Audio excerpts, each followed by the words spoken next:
सदाबहार सच्ची कहानियों पर आप सभी का स्वागत है। 14 साल बाद भगवान ने मेरे ऊपर कृपा की और मेरे घर में खूबसूरत लक्ष्मी मेरी बेटी पैदा हुई और वह इतनी खूबसूरत थी जो कोई देखता तो देखता ही रह जाता। लेकिन कुछ दिनों से मेरी बेटी का पेट फूलने लगा था। मैं चुपके से उसे डॉक्टर के पास ले गई तो पता चला मेरी बेटी प्रेग्नेंट है। इस राज को जानने के लिए एक रात मैं बेटी के जगह उसके कमरे में उसके बिस्तर पर सो गई। 2 बजे के टाइम दरवाज़ा खुला। जब मैंने देखा तो मेरे पैरों तले से ज़मीन निकल गई। वह तो मेरी बेटी का ही। अब सुनिए मेरी कहानी, मेरी जुबानी। शुरू करते हैं पूरी कहानी। यूपी के अमरोहा गांव की सच्ची कहानी सुनकर आप लोगों के रोंगटे खड़े हो जाएंगे। जहां 14 साल की बच्ची को भी नहीं बख्शा जाता। मर्द, औरत, बच्चे, कोई भी हवस के पुजारी उसके साथ कैसी घिनौनी दरिंदगी काम करते हैं। अपनी प्यास बुझाने के लिए वो बच्चों तक का नहीं छोड़ते। मेरी 14 साल की बेटी का पेट फूलने लगा था और मैं देखकर डर गई थी कि पता नहीं ये क्या है। मेरी बहू कहने लगी, मम्मी उसका चेकअप करवाते हैं। और मैं दिल ही दिल में भगवान की प्रार्थना कर रही थी, भगवान कुछ ऐसा ना करना जिससे हम पर थू थू हो जाए। और मैं और बहू डॉक्टर के पास गई तो डॉक्टर ने देखते ही बोल दिया कि आपकी बच्ची प्रेग्नेंट है और उसे करीब करीब 6 माह हो चुके हैं। ये सुनते ही मेरी आत्मा कांप गई। सगुन को देखा तो उसके चेहरे पर एक ऐसी बात थी जिसे देखकर लगता था कि उसके साथ किसी ने घिनौना काम किया हो। बेटी को मैं अब सबसे छुपा कर रखती थी, क्योंकि अगर किसी को भी ये बात पता चल जाता या कोई भी देख लेता तो हम सब का जीना मुश्किल हो जाता। मैंने बहू से भी कह दिया था ये बात अपने पति को ना बताए, जल्दी उसका कोई ना कोई रास्ता निकाल लेते हैं, क्योंकि इस तरह तो गुजारा नहीं है। मेरी बहू मेरी बात समझ चुकी थी। उसने मुझे वादा किया कि वह सगुन की ये बात किसी से नहीं करेगी। मुझे अपनी बच्ची के लिए हर टाइम डर सा लगा रहता था। एक दिन मैंने अपनी बेटी को स्टोर रूम में सुला दिया और खुद उसके कमरे में सो गई, ताकि पता चले कमरे में कौन आता जाता है या फिर किसी ने बाहर से ही। मुझे उसके बिस्तर पर पड़े कुछ ही टाइम बीता था कि कदमों की आहट सुनकर मैं चौंक गई, क्योंकि मेरी बेटी के साथ घिनौना काम करने वाला कोई और नहीं बल्कि उसका सगा। मेरा नाम लक्ष्मी है। मेरी उम्र 20 साल की थी जब मैं शादी करके ससुराल आ गई थी। शादी के 9 महीने बाद ही मेरी कोख में औलाद दे दी थी, जो कि लड़का था, मगर मुझे बेटी का भी बहुत शौक था। भगवान करे मेरी बेटी ही हो, मैं भी उसके नाज नखरे उठाऊं, उससे बातें करूं, मगर मेरी बेटी नहीं थी। पति कई बार मुझे बोल चुके थे, ये तो भगवान की कृपा है, तुम परेशान क्यों होती हो। अगर हमारे नसीब में बेटी का प्यार हुआ तो बेटी ही आ जाएगी, वरना जो भगवान चाहे वह दे। तुम हर टाइम रोती ना रहा करो। हर काम में भगवान की कोई ना कोई मर्जी छुपी होती है। हो सकता है उसी में कोई अच्छाई हो। भगवान के फैसलों पर यकीन रखना सीखो। मैं जब भी अपनी बेटी का नाम लेती तो पति इस तरह मुझे समझाते थे। मैंने दूसरी औलाद के लिए बहुत मिन्नतें मुरादें मांगी थी। भगवान ने मेरी मुराद सुन ली थी और मैं प्रेग्नेंट हो गई थी। इस टाइम मेरा बेटा 15 साल का हो गया था। पहली औलाद का इतने बड़े होकर दूसरी औलाद की खुशखबरी सुनाना थोड़ा अजीब लगता था। मैं बहुत खुश थी, मेरे बेटे की अब बहन होगी। 9 महीने मेरे बहुत मुश्किल से बीते थे। अभी मेरा दूसरा ही महीना था कि घर में आग लग गई। कभी मेरे पति का एक्सीडेंट हो गया। इस तरह पूरे 9 महीने कोई ना कोई हादसा होता रहा। यूँ तो अपशगुन, शगुन वगैरह अंधविश्वास चीज़ें होती हैं। मेरे होने वाले बच्चे को बहुत से गलत नामों से बुलाना शुरू कर दिया था। मुझे तो भगवान पर यकीन था, ये सब तो नसीब का खेल है, वरना इस तरह कुछ नहीं होता ना ही कोई बच्चा अपशगुन होता है, जो कि गांव के लोगों में वही पुराने रस्मों रिवाज सोच पाई जाती है, इसलिए उनको यही सब कुछ अच्छा लगता है। मेरे 9 महीने पूरे हो चुके थे। डिलीवरी का टाइम बहुत करीब आ गया था। डॉक्टर ने मेरे पति को हौसला दिया और ऑपरेशन थिएटर में ले गया। वह टाइम मेरे पति पर बहुत मुश्किल था। भगवान ने उनकी प्रार्थनाएं सुन ली थी और चांद जैसी बेटी से मेरी गोद भर दी थी। जब मुझे होश आया और मेरे पति ने ये खबर सुनाई, मेरे पांव जमीन पर नहीं थे। मैं बहुत खुश हुई थी। भगवान ने मुझे बेटी जैसी लक्ष्मी दी थी। मेरी मिन्नतें और मुरादें पूरी हो गई थी। मैं भगवान के दर्शन के बाद पहले अपने पति के पास गई और कहा, मुझे बेटी की मिन्नतें उतारनी थी। अभी मेरी बेटी 2 महीने की ही हुई थी और मेरे पति थोड़े नास्तिक टाइप थे। वह भगवान के अलावा किसी और चीज़ पर विश्वास नहीं करते थे। उन्होंने कहा, ये सब नहीं होता, देने वाले भगवान हैं, फिर हम क्यों उसके अलावा कहीं और जाकर उसकी मिन्नतें उतारें। अपने पति की ये बात सुनकर मैंने अपना सीना पीट लिया और कहा, भगवान मुझे माफ़ करे, मैं ऐसी बात नहीं कर रही हूँ। मैं जानती हूँ देने वाले भगवान ही हैं।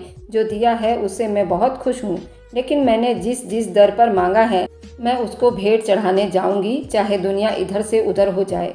मैंने जिस दर पर मांगा है मेरी मिन्नतें पूरी हुई है, तो उसमें कोई हर्ज नहीं है कि मैं वहाँ जाकर भेंट चढ़ाऊँ। मेरे पति ने कहा, ये सब अंधविश्वास बातें होती हैं। जब भगवान ने दिया तो उसमें भेंट चढ़ाने वाली ऐसी कोई बात नहीं होती। मेरे पति जानते थे कि मुझसे नहीं जीत सकती, इसलिए कहने लगी, ठीक है मैं मिन्नतें उतार दूंगा, मगर तुम घर पर ही रहोगी। तुमने मिन्नत पूरी करनी है वह हो जाएगी। किसी भी दरबार पर तुम्हारा जाना जरूरी नहीं है।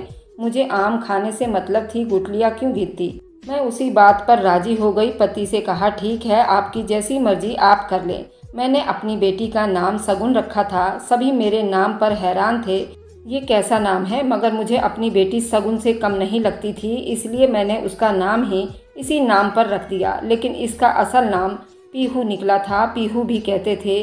पीहू बुलाया करती थी। मेरा बेटा अमन अपनी बहन का बहुत ख्याल रखता था, मगर जब भी वह स्कूल से आता तो अक्सर गुमसुम सा रहता था। मैंने कई बार उससे पूछा कि बेटा क्या बात है, तो उसने कहा, स्कूल के बच्चे मुझे चिढ़ाते हैं। तुम 15 साल के हो चुके हो और तुम्हारे माँ बाप ने अब बच्चा पैदा किया है। हम अक्सर बच्चों को ऐसी बातों पर बहुत मारते हैं या फिर डांट कर चुप करवा देते हैं, मगर बच्चे करीब करीब समझ ही जाते हैं। हमारा ज़माना और था। आज के बच्चों के खुद के इतनी समस्याएं हैं, वे अक्सर डिप्रेशन का शिकार रहते हैं। जब अमन ने मुझे ये बात बताई तो एक पल को मैं कांप कर रह गई थी। अपने बेटे को बताने के लिए मेरे पास कुछ नहीं था। सिर्फ सोच कर मैं उसके पास बैठ गई और मैंने उससे बताया कि बेटा ये तो भगवान की देन है और तुम्हें खुश होना चाहिए। तुम्हारी बहन आई है जिससे तुम हर दुख सुख बांट सकते हो जब वह बड़ी होगी। मैंने उसे समझाया कि अमन, अगर कल को मैं और तुम्हारे पापा इस दुनिया में नहीं रहे, तुम अकेले हो जाओगे, तुम्हें कोई परेशानी होगी तो तुम लोगों को ढूंढते फिरोगे। उसने कहा, नहीं मम्मी। मैंने उससे ज़्यादा समझाने की कोशिश की। तब वह बात अपनी बहन से कर सकते हो, वह किसी को नहीं बताएगी और तुम्हारा ख्याल रखेगी जैसे मैं रखती हूँ। अपनी बहनों के लिए भाई बहन प्यारे होते हैं। अमन में थोड़ी तसल्ली हुई थी, यानी उससे मेरी बात समझ आ चुकी थी। सगुन से सब बहुत प्यार करते थे। वह दिन ब दिन खूबसूरत होती जा रही थी। यूँ लगता था जैसे हकीकत में ज़मीन पर चांद उतर आया हो। मैं रोज़ उसकी नज़र उतारती थी। एक बार सगुन 7 साल की थी, उसे बुखार हो गया। हमने गांव अमरोहा के सभी शहर छान मारे, डॉक्टर से इलाज करवाते रहे, मगर उसे आराम नहीं आया। तंग आकर गांव में एक जोगन थी जिसका नाम बहुत सुन रखा था। वह बच्चों का झाड़ फूंक किया करती थी। शगुन को लेकर वहां गई तो जोगन मेरी बच्ची को देखते ही कहने लगी, लक्ष्मी, इसका चेहरा छुपा कर रखा करो। किसी दिन तुम्हारी ये बच्ची किसी अपनों के हाथों ही तबाह हो जाएगी। अब सुनिए मेरे बेटे अमन की कहानी। अमन के रिश्ते कई बार घर आ चुके थे, मगर मुझे अभी मेरा बेटा अमन छोटा ही लगता था। कई बार मुझे रिश्तेदारों में से लोगों ने कहा, बेटे की शादी जल्दी कर लो, वरना ऐसा ना हो कि वह किसी और जात की लड़की को बहू बनाकर तुम्हारे घर ले आए। ये बात सुनकर मैं डर गई थी। मैंने बेटे की शादी के लिए रिश्ते देखना शुरू कर दिया। जब अमन को पता चला तो उसने कहा, अब मम्मी आप जब कहोगी मैं कर लूँगा, जहाँ कहोगी वहाँ कर लूँगा। मेरे पति की तबीयत भी खराब रहने लगी थी। उन्होंने बेटे का रिश्ता गांव में ही तय कर दिया था। लड़की पढ़ी लिखी नहीं थी। मैंने जब इस बात के लिए कहा तो पति कहने लगे कि मैं अब जबान दे चुका हूँ, लड़की अच्छी है, हमारी सेवा करेगी, अमन को भी खुश रखेगी। तुम्हें किस बात का डर है। शगुन भाई की शादी का सुनकर बहुत खुश हो गई थी। उस टाइम वह 13 साल की थी जब अमन की हमने शादी कर दी और रिया को बहू बनाकर घर ले आई। रिया घर गृहस्थी संभालने में बहुत माहिर थी। शादी के 2 महीने में ही वह सबका दिल जीत चुकी थी। मैं तो उसे बहुत आशीर्वाद देते ना थकती थी। चलो भगवान ने इतनी प्यारी बच्ची मेरे बेटे की दुल्हन बना दी। शगुन हर टाइम भाभी भाभी करती रहती थी। रिया के आने के बाद भी अमन शगुन को ज़्यादा टाइम देता था जैसे शादी से पहले देता था। रिया उस बात पर हम सबसे शिकायत नहीं करती थी, मगर मैं ये बात उसके चेहरे पर पड़ चुकी थी। मैंने अमन को ये बात समझाई कि बेटा इस बात का ख्याल रखो, बीवी और बहन में कोई बात ना हो। तुम उसे ज़्यादा टाइम देते हो, उसे कम। बेटे की शादी 9 महीने हो चुके थे, मगर मैंने नोट किया था जैसे मेरी बहू का अपने मायके में आना जाना बहुत बढ़ गया था। हर हफ्ते में 2-3 बार मायके का चक्कर लगा कर आती, जो बात मुझे बिल्कुल पसंद नहीं थी। मैंने बहू को मना भी किया तो उसने कहा, मम्मी गांव में शादी करवाने का यही तो फ़ायदा है, जब मर्जी अपने माँ बाप से मिलने जाऊं। उसकी बात सुनकर मैं हैरान रह गई थी। बहू की बातचीत मुझे अब एक आंख नहीं भाती थी। मुझे ऐसा लगता था जैसे मैं कुछ ज़्यादा ही सोच रही हूँ। एक दिन मोहल्ले में किसी के घर कीर्तन पर गई थी तो मैं वहाँ चली गई तो मुझे एक औरत ने कहा, लक्ष्मी तुम्हारी बहू रिया डेरों के घर क्यों जाती है? तुम जानती नहीं हो वे लोग कितने खतरनाक हैं, पूरे गांव में उनका डर है, तुम उसे मना क्यों नहीं करती हो? ये बात सुनकर मैं डर गई थी, क्योंकि बहू ने तो कभी डेरों के घर जाने के बारे में मुझे बताया ही नहीं था। घर आकर वह बातें सोचती रह गई, मगर मुझे कोई जवाब ना मिला। सगुन भी उन दिनों चुप चुप रहने लगी थी, उसकी रंगत पीली पड़ने लगी थी। मैं बच्ची को देखकर परेशान थी और डॉक्टर के पास ले जाना चाहती थी। बहू ने रोक दिया कि वैसे ही खाने पीने की कमी है, 7-8 दिन उसे अच्छे से खाना खिलाऊंगी पिलाऊंगी तो देखना मम्मी कैसे ठीक हो जाती है। मैं उसकी बात सुनकर थोड़ा तसल्ली में हो गई थी। सगुन को बहू पिछले 7 दिनों से ताकत वाले फल फ्रूट खिला रही थी, मगर वह दिन ब दिन सूख कर कांटा बनती जा रही थी। मेरी बहू मुझसे पूछकर उसे अपने घर ले गई कि मम्मी उसका वहाँ दिल बहल जाएगा। मैंने भी बच्ची को जाने की परमिशन दे दी थी, चलो ले जाओ शगुन को। मगर अब उसको देखकर कोई नहीं कह सकता था कि वह पहले वाली शगुन है। दिन बीतते जा रहे थे, उसकी तबीयत में कोई फर्क नहीं आया। मैंने कई बार पति से इसके बारे में कहा, कहने लगे शहर ले चलते हैं। अमन जिस दिन घर आता है, अमन अब हफ्ते में 10 दिन के बाद घर आने लगा था। दफ्तर में शायद काम बढ़ चुका था। शगुन उसका जन्मदिन था, वह पूरे 14 साल की होने वाली थी। उसके जन्मदिन में थोड़े ही दिन रह गए थे। मैं और मेरे पति बहुत खुश थे, मगर शगुन पहले की तरह अपने जन्मदिन का सुनकर खुश नहीं हुई थी। वह हर टाइम एक ही पोजीशन में घूरती रहती थी, कोई भी बात करे एकदम खोई खोई सी बात करती थी। कई बार मैंने देखा कि मेरे बहू उसे स्टोर रूम में ले जाती है और काफ़ी देर बाद वहाँ से निकालती है। एक दिन जब मैंने बहू से पूछा तो कहने लगी, मम्मी मैं तो उसका ध्यान बटाने के लिए पुरानी चीज़ें दिखाती हूँ। मेरा दिल हर टाइम घबराता रहता था। अब उसका पेट बढ़ता ही जा रहा था। देखने वालों को लगता था जैसे वह प्रेग्नेंट हो चुकी है, उसे 6ठा महीना लगा हो। शगुन का फूला पेट देखकर मैं डर गई। मैंने बहू से कहा कि तुम बच्ची को अक्सर अपने घर ले जाया करती हो, मुझे लगता है वहाँ पर ही कुछ हुआ है क्या? उसने मुझसे कहा कि आप मुझ पर खामखा इल्ज़ाम लगा रही हो। जब से इस घर में आई हूँ मैंने उसे अपनी बहन समझा है। मैंने ये बात उससे कहीं भी कहने से मना किया था। शगुन से कुछ पूछती तो वह बस छत की तरफ देखती रहती थी, कोई जवाब नहीं देती। अगर ये बात घर से बाहर चली जाती तो न जाने पूरे गांव में हमारी इज्जत कैसी धज्जियां उड़ाई जाती। पति तो मुझे जिंदा ही गाड़ देते। मेरे लापरवाही की वजह से ये सब कुछ हुआ है।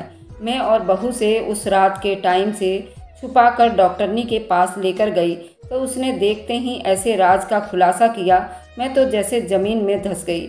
उसने देखते ही मुझे बुला लिया कि आपकी बेटी प्रेग्नेंट है और 3 महीने में ही ये बच्चा जन्म देने वाली है। मैं ये बात सुनकर मेरा दिमाग सुन्न हो चुका था।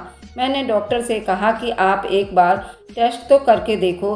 वह गुस्सा हो गया, क्या आपको मेरी बात पर यकीन नहीं है? क्या डॉक्टर आप हैं या मैं? कहा ना आपकी बच्ची प्रेग्नेंट है, पहले ध्यान नहीं देते? जब औलाद ऐसे गुल खिलाती है तो डॉक्टर को झूठा साबित करते हैं। डॉक्टर ये बात कहकर चली गई। मैं वहीं पर अपना सर पकड़कर बैठ गई। शगुन को मैं घर ले आई। उसके बाद ज़्यादातर मैं कमरे में ही रखती थी। अमन शगुन के लिए पूछता, मैं झूठ बोल देती थी और अपने पति से भी कहती कि वह अपनी मौसी के तरफ रहने के लिए गई है, कुछ दिन में लौट आएगी। बहू बहुत खुश थी क्योंकि अमन उसे शहर लेकर जाने वाला था। उसने मुझे कहा कि अब ऐसे मेरा गुजारा नहीं है, रिया को मैंने लेकर शहर जाऊंगा, थोड़े थोड़े दिन बाद आपसे मिलवाने लाता रहूंगा। मैं तो रो रही थी कि बेटा बीवी को लेकर अलग हो चुका है और शगुन मेरी इतनी खूबसूरत बच्ची को पता नहीं किसकी नज़र लग गई है, इतनी छोटी उम्र में प्रेग्नेंट हो गई है। मैंने कई बार शगुन से सच पूछा, मगर वह गायब दिमाग से सब सुनती रहती थी। मैं बहुत परेशान थी। उसी दिन सोने के लिए लेटी तो झट से मुझे उस जोगन की बात याद आ गई जिसने शगुन को बुखार का झाड़ फूँक किया था, जिसने कहा था कि वह अपनी बेटी को छुपा कर रखो वरना ये औलाद मेरा मुंह काला करेगी। उस जोगन की बात मुझे बिल्कुल सच्ची लगी। जिस औलाद के लिए मैंने इतनी मिन्नतें की वही बुढ़ापे में मेरी इज्जत की धज्जियाँ उड़ गई थी। सुबह नाश्ते के बाद मैं बहू से झूठ बोलकर उस जोगन की तरफ आ गई। हो सकता है वह जोगन हमारी मदद करे और किसी तरह मेरी जान उस मुश्किल से निकल आएगी, मगर मुझे उसके ठिकाने पर आकर पता चला कि वह तो दूसरे गांव जा चुकी है। मैं मायूस होकर घर लौट आई और बहू से कहा कि मुझे डॉक्टरनी के पास ले चलो, हो सकता है वही मदद करे। मैं और बहू जब उसके पास आए तो उसने मेरी बच्ची का बच्चा नुकसान करने से मना कर दिया। वह गैर कानूनी काम है और दूसरा उसमें आपकी बच्ची की जान को खतरा है, वह भी बहुत छोटी है। मैं परेशान हालात में घर आ गई। समझ नहीं आता था कहाँ से अपनी औलाद की खुशियाँ मांगूं। मैंने दोबारा भगवान से रो रो कर प्रार्थना की और साथ ही मिन्नतें मांग ली। उस दिन फिर जोगन की तरफ गई और भगवान की कृपा ऐसी हुई कि दूसरे गांव में वह मुझे आसानी से मिल गई। जब मैंने उसे सारा किस्सा सुनाया तो उसने मुझे एक दवाई दी, वह बच्ची को पिलाओ और उसके साथ ही उसके बिस्तर पर खुद सो जाओ। तुझे पता चल जाएगा कि तेरी बच्ची किससे प्रेग्नेंट हुई है। लक्ष्मी, मैंने कुछ साल पहले तुझे कहा भी था कि बच्ची पर ध्यान रख, तूने मेरी बात नहीं मानी, अब भुगत रही है ना। मैं घर आकर शगुन को दवाई पिला चुकी थी और उसे बहू से छुपाकर स्टोर रूम में सुला दिया और खुद जाकर उसके बिस्तर पर सो गई थी। आधी रात बीत चुकी थी मगर अभी तक शगुन के तरफ ध्यान था। पता नहीं वह ठीक होगी या नहीं। अगर किसी को पता चल जाएगा तो क्या होगा, और कल को बेटा बहू भी शहर चले जाएंगे। मैं उसी सोच में गुम थी।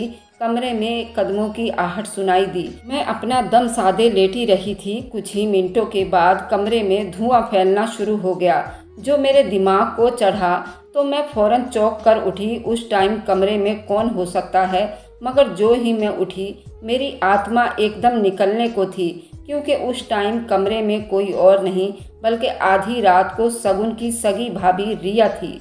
वह मुझे देखकर डर गई। मैंने कमरे की बत्ती जलाई तो उस टाइम उसके हाथ में कोई मीठी चीज़ थी। मैं गुस्से से उसे पूछने लगी कि तुम यहाँ शगुन के कमरे में क्या कर रही हो, और हाँ, ये धुआं किस चीज़ का है। मेरी बात सुनकर वह साफ मुकर गई, मगर मैं जान चुकी थी कि शगुन की उस हालत की जिम्मेदार रिया थी। मेरी आवाज़ सुनकर अमन, मेरा पति, भी वहाँ आ गए थे। बेटे ने आते ही कमरे की खिड़कियाँ खोली ताकि धुआं बाहर निकले। उसके हाथ से मैंने खाना लेकर फेंक दिया और कहा, सच बताओ रिया, वरना इसी टाइम उस घर से निकाल दूंगी। क्या करती रही हो तुम शगुन के साथ? अमन, मेरा पति, हैरान थे। मुझे कहने लगे, क्या हो गया आपको, वो क्यों करेगी ऐसा? मैंने उन दोनों को चुप करवा दिया और कहा, सच बताओ वरना इसी टाइम मैं घर से निकाल दूंगी और तुम्हारे माँ बाप को तुम्हारे करतूत बताऊंगी। ये सुनते ही रिया कहने लगी, शगुन की हालत के जिम्मेदार मैं ही हूँ। ये सुनते ही मेरे कदमों तले से जमीन निकल गई। वह मेरी बेटी की खूबसूरती से जलती थी और यही नहीं, अमन और हम शगुन बुलाते थे तो उसे पसंद नहीं था। वह डेरों के घर में शगुन के लिए कोई गलत दवा लेने जाती थी और वे धुआं रोज रात को उसी के कमरे में करती थी जिससे शगुन बीमार पड़ जाए। मुझे अपने पड़ोसन की बात याद आ गई जिसने मुझे कहा था कि उसने कई बार उसे वहां जाते देखा, मगर मेरी बहू ने मुझसे झूठ बोला था। अमन अपनी बीवी के मुंह से ये सब सुनकर सीधे गुस्से और गम की हालत में था। उसने मुझसे शगुन के बारे में पूछा। मैंने उसे स्टोर रूम का बताया। वह अपनी बहन को स्टोर रूम से जब लेकर आया तो उसके फूले पेट को देखकर डर गया, मगर वह जान चुका था कि उसकी बीवी ने किया है। जलन की आग में उसने मेरी मासूम बच्ची की जिंदगी बर्बाद करके रख दी थी। अमन ने रिया को घर से फौरन निकाल दिया। मैं अगली सुबह बेटे के साथ बच्ची को अस्पताल लेकर डॉक्टर के पास गई। डॉक्टर ने कहा कि आपकी बच्ची को कुछ जहरीली दवाई दी जा रही है जिससे उसका जिस्म फूल चुका है, लेकिन आप फिक्र ना करो, भगवान से प्रार्थना करो आपकी बच्ची ठीक हो जाए। शगुन अब हॉस्पिटल में इलाज पर थी। पति को लगता था ये सब कुछ उनकी वजह से ही हुआ है। अगर मैं उसको घर की बहू ना बनाता तो आज उनकी बेटी ठीक होती। शगुन का 2 महीने से इलाज हो रहा था और मैं डॉक्टरनी के पास गई जिसने बगैर टेस्ट किए मेरी बेटी पर इल्ज़ाम लगा दी थी और उससे खूब सुनाया कि तुम जैसे बिके हुए डॉक्टरों की वजह से ही लोगों की ज़िंदगियां ख़त्म हो जाती है। अगर तुम उस टाइम टेस्ट कर लेते तो शायद मेरी बच्ची की हालत ऐसी ना होती। डॉक्टरनी ने मुझसे माफ़ी मांगी। शगुन अपनी हालत देखकर डर चुकी थी। इस जादू टोना का उसके दिमाग पर बुरा असर हुआ था। वह किसी से बात भी नहीं करती थी। मैंने उस जोगन से भी शगुन का इलाज करवा रही थी। मेरी बहू जलन की आग में इतनी अंधी हो चुकी थी कि उसे मेरे बेटी की मासूमियत भी नज़र नहीं आई। एक 14 साल की बच्ची से उसे क्या खतरा हो सकता है। वह तो भाभी भाभी कहते ना थकती थी। मैं और पति बहू को माफ़ कर चुके थे, मगर मेरा बेटा उसे माफ़ करने को राजी नहीं था। उसकी बहन ने उसकी बीवी की दी हुई इतनी तकलीफ बर्दाश्त की थी। फूलों से पली नाजुक बच्ची को उसने कांटों जैसा बनाकर रख दिया था। जलन की आग में रिश्तों को रोंद कर रख दिया था। इंसान को वही मिलता है जिसकी वह कोशिश करता है। मोहब्बत तो कमानी पड़ती है या फिर नसीब की बात होती है। इसी तरह जलन के बदले से हम कभी भी किसी का दिल नहीं जीत सकते, बल्कि दिलों से उतर जाते हैं। जैसे मेरी बहू उतर गई थी। उस गलती को हमने माफ़ तो कर दिया था क्योंकि वह मेरे बेटे के बच्चे की माँ बन चुकी थी, मगर दिलों में आई हुई दूरियों को कोई भी ख़त्म नहीं कर सकता। इसलिए कभी भी किसी का घर बर्बाद करके उस पर अपने घर की बुनियाद ना रखो। दोस्तों, ये थी आज की कहानी। वीडियो पसंद आए तो लाइक एंड शेयर कीजिएगा। हमारे चैनल को सब्सक्राइब करना ना भूलें ताकि हर आने वाली वीडियो का नोटिफिकेशन आपको मिलता रहे। तो चलिए दोस्तों, मिलते हैं हम अपनी अगली कहानी में। धन्यवाद।